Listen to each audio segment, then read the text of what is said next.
बच्चों, आशा करता हूँ सारे बहुत सेफ एंड साउंड हो गए।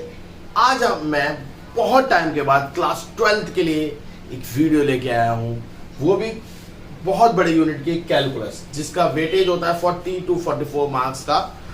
और इसमें कैलकुलस में सबसे फर्स्ट चैप्टर जो आप पढ़ते हैं that is continuity and differentiability. Continuity and differentiability में जाने से पहले हमें थोड़ा बहुत क्लास 11th की लिमिट ऑफ डेरिवेटिव्स, आपने एक चैप्टर था, अगर आपने नहीं पढ़ा है क्लास 11 में तो एक बार उसे थोड़ा सा पढ़ के आओ, अदरवाइज मैं वो उसके ग्लिम्स लेके ही ये चैप्टर आपको समझाऊंगा। सो उसमें हमें सबसे पहले जाने से पहले सबसे पहले पढ़ना है कंटिन्यूटी क्या होता है। तो मैंने यहाँ पे एक डेफिनेशन लिखी है, a function y equals to fx may be taken as continuous at a point। मतलब एक फंक्शन कब कंटिन्यूस होता है, एक पॉइंट पे। अगेन इस चीज में जो आपको बातें याद रखनी है वो ये है कि वो क्या क्या बोल रहा है कि एक पॉइंट पे वो कब कंटिन्यूस होगा। तो यानी हमें कंटिन्यूटी जो चेक करनी होगी वो एक पॉइंट पे चेक करनी होगी, क्या वो कंटिन्यूस है या नहीं है। ठीक है, if the graph of a function is continuous. अब ये क्या मतलब है कि अगर ग्राफ कंटिन्यूस हो, यानी अगर मैं किसी की बात करूं, अगर मैं एक ग्राफ को ड्रॉ करते हैं हम, जैसे बहुत सारे हमने ग्राफ सीखे हैं, ये एक फंक्शन कंटिन्यूस है, ऑब्वियसली फंक्शन कंटिन्यूस है, ये ग्राफ है।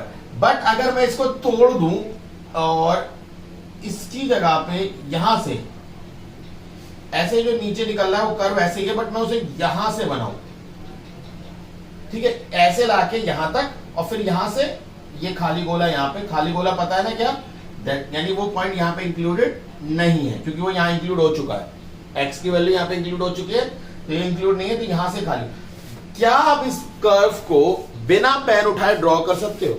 नो। तो ये कंटिन्यूस नहीं है, तो हमें प्रूफ करना है कब वो कंटिन्यूस होगा वो चीज।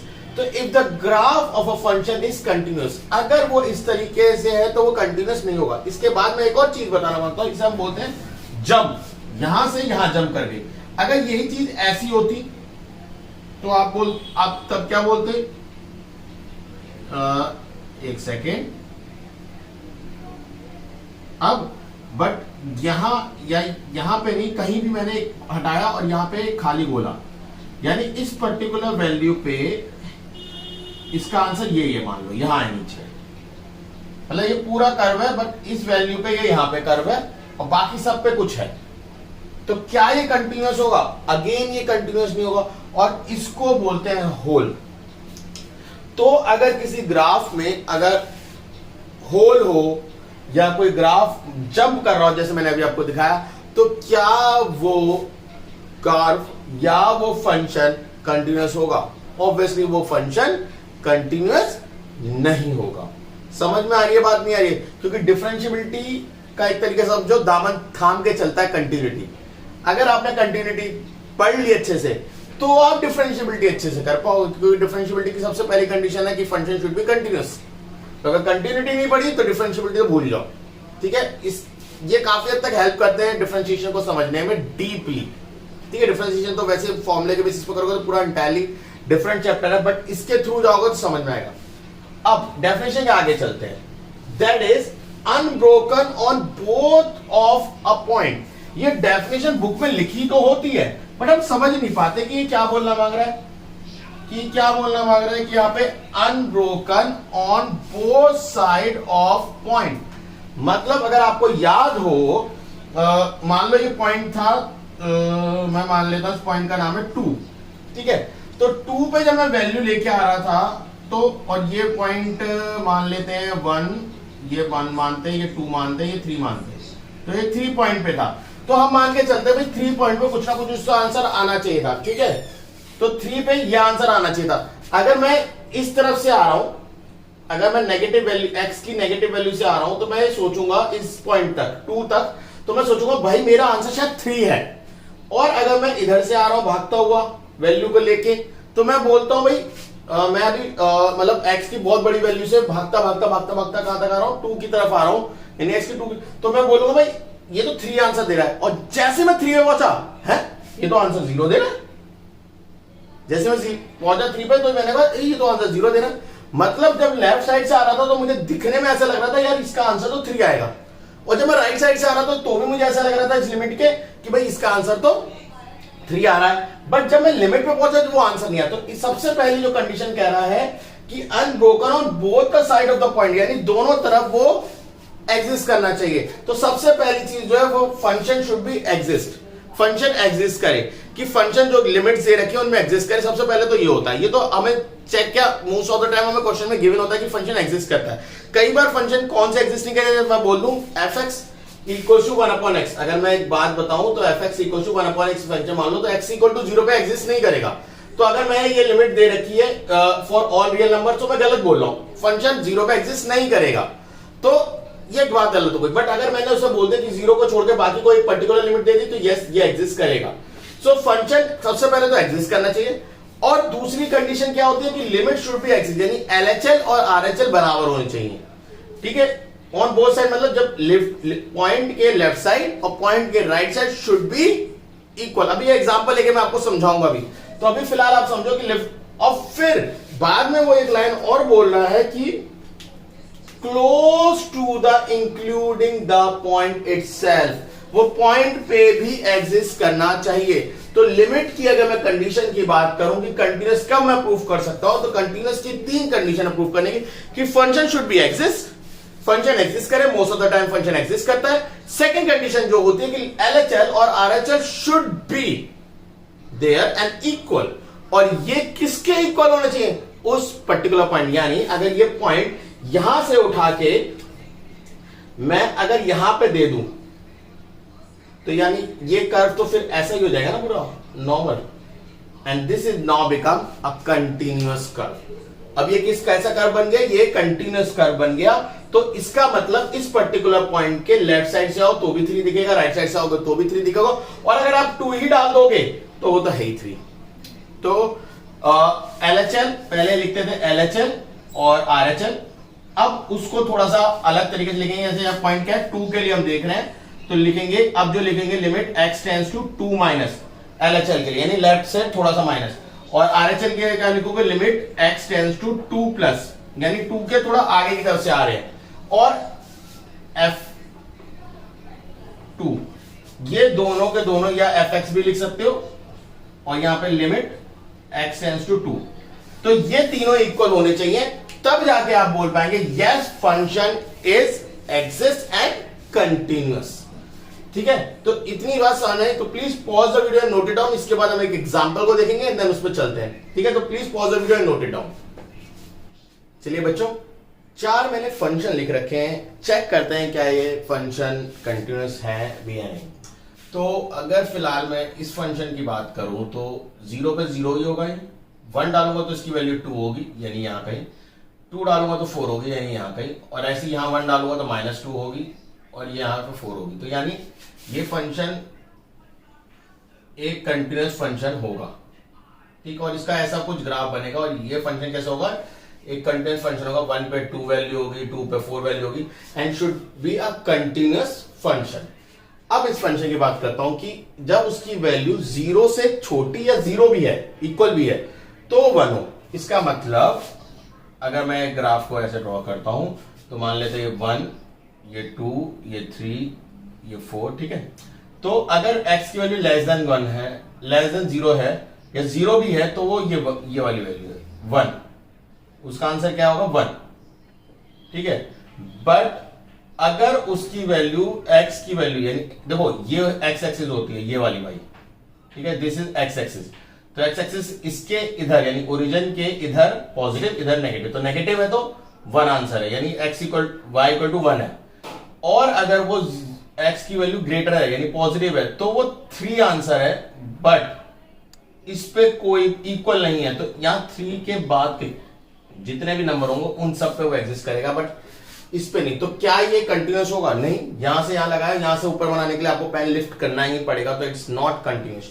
बट आपको एक चीज दिखाना मान रहा हूं कि क्या आप एक चीज देखिए, ये कंटिन्यूअस है, लिमिट दोनों पे, क्या इसके दोनों तरफ लिमिट एग्जिस्ट नहीं कर रही, यस कर रही है, बट क्या तीनों चीजें बराबर हैं, यहां पॉइंट पे एग्जिस्ट भी कर रहा है फंक्शन, इस पॉइंट पे भी एग्जिस्ट कर रहा है फंक्शन, लिमिट भी एग्जिस्ट कर रही है, बट क्या तीनों चीजें बराबर हैं, क्या LHL equal to RHL and equal to that particular point है इधर, यहां देखो 0 के केस में ये जो ब्रेकिंग पॉइंट होता है, इस केस में देखो 0 पे जीरो के लेफ्ट में चले जाओ तो 1 दिखा रहा है, जीरो पे आ जाओ तो वही 1 दिखा रहा है, बट जीरो के राइट चले जाओ तो वो 2 दिखा रहा है, सॉरी 3 दिखा रहा है।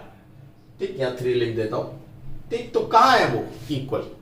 समझ में आ रही है बात नहीं आई? कहां है वो इक्वल? ठीक है, तो ये चीज आपको समझ नहीं आई।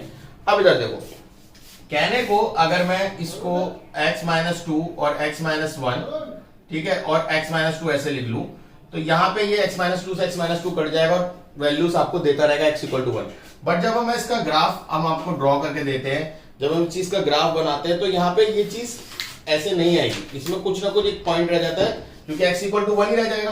तो एक कर्व रहेगा, जब यहाँ पे 0 डालोगे तो -1 आएगा, यानी यहाँ पे y = 0 डालोगे, और एक यहाँ पे, तो यहां से ये कर्व कुछ इस तरीके से जाएगा। ठीक है, आप इसमें 1 डालो x की वैल्यू तो 0 हो जाएगा, यानी ये रहा, और जब x 0 है यानी इस एक्सिस पे तो -1 है। बट आपका 2 पे कोई भी आंसर नहीं होना चाहिए, क्योंकि 2 पे तो नॉट डिफाइन है, तो यहाँ 2 पे यहाँ पे खाली गैप होगा। क्यों खाली गैप होगा? क्योंकि एक्चुअल फंक्शन ये था, जब आप इसमें 2 डालते तो ये तो नॉट डिफाइंड आंसर देता, वो फैक्टर आपने काट दिए थे, समझ ना रहे? तो 2 पे नॉट डिफाइंड, तो एक उसमें क्या कहते हैं गैप आ गया। अगर वो गैप आ गया तो ये फंक्शन कैसा आएगा? आपको कौन सा फंक्शन हो जाएगा? डिसकंटिन्यूअस, यानी कंटिन्यूअस नहीं होगा। अब एक ये वाले फंक्शन को देख लेते हैं एक बारी को। ठीक, ये कुछ इस तरीके का कि अगर छोटा है -1 से, यानी -1 से ये वाली वैल्यू, यानी -1 यहां है, ठीक है, -1 से छोटा है तो x का -1 का आंसर होगा, यानी यहां से ये है कर्व। ठीक है, और अगर x की वैल्यू 1 से बड़ी है, x1 क्या है, ये रहा, x में 1 यहां है, इससे बड़ा है तो 1 आंसर है, यानी यहां कहीं ये आंसर है। और -1 से, यानी इस पॉइंट से छोटा और इस पॉइंट से हो, तो ये कैसा फंक्शन आएगा? ये ऐसा है कि स्ट्रेट लाइन होगी, f(x = x) है वो, 0 पे 0, 1.1, 0.1 पे 0.1, 0.2 पे, तो एक स्ट्रेट लाइन। तो क्या ये कंटिन्यूअस फंक्शन नहीं? Obviously it's a continuous function. ठीक है, आप बिना लिफ्ट करे बना सकते हैं। ठीक है, इनको पॉज करके आप नोट कर सकते हैं। मैं एक और ग्राफ आपको दिखाना मांगता हूं, ठीक है, होपफुली ये कर लिया होगा नोट। इसको देखिए, ग्राफ को, कर्व है आपका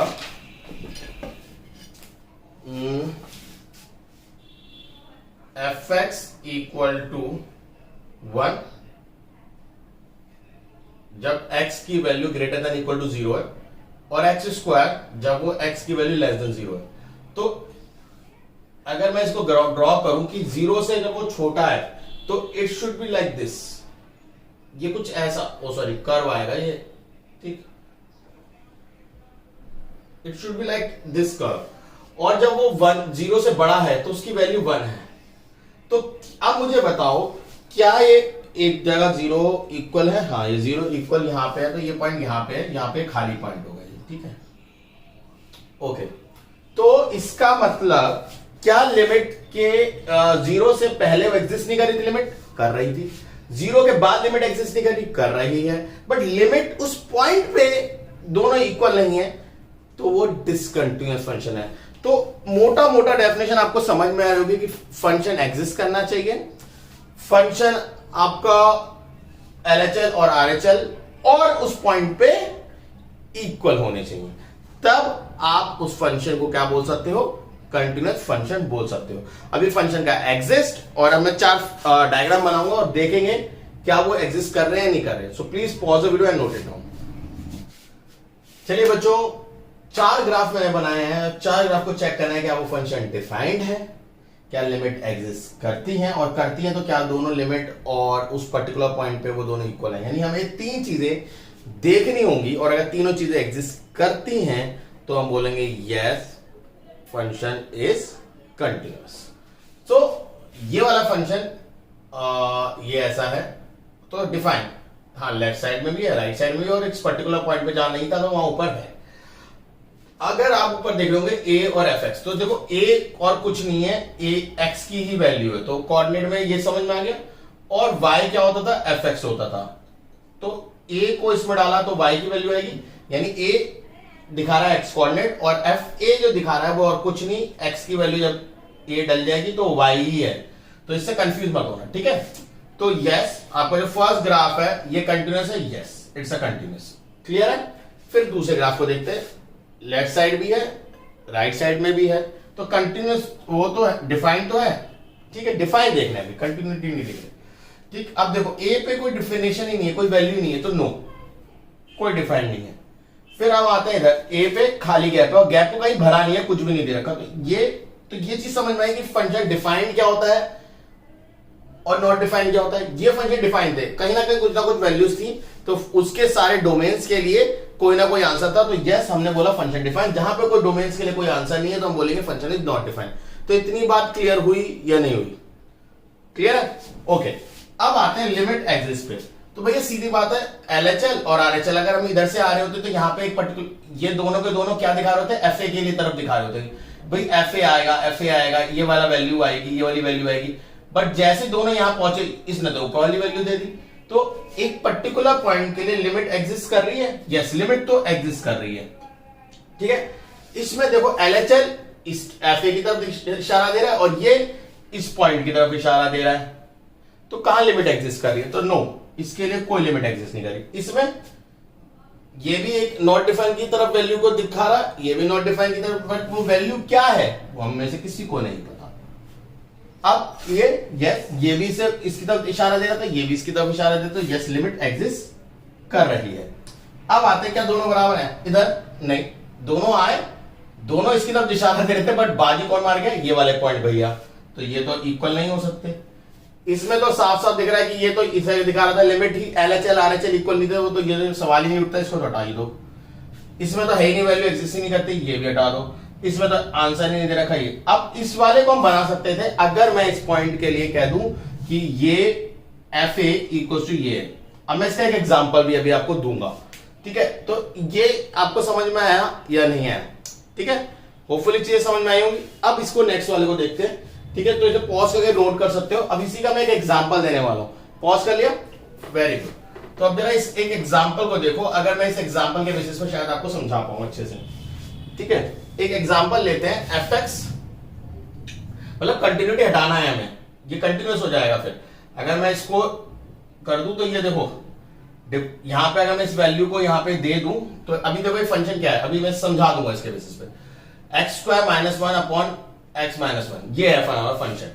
तो साफ सबको पता है भाई, ये अगर खोलोगे तो 1 पे डाल के कोई आंसर नहीं मिलने वाला, और ये बोल रखा था सारे रियल वैल्यूज के लिए, तो ये एग्जिस्ट करेगा नहीं। इसका ग्राफ यही है। अब इमेजिन कर लो ये 1 था, तो 1 पे कोई भी डिफाइन नहीं होता, 1 पे ये खाली जगह ही होनी थी, समझ में आ रही है? 1 पे ये खाली जगह ही होनी चाहिए थी, इस पर कोई वैल्यू नहीं थी।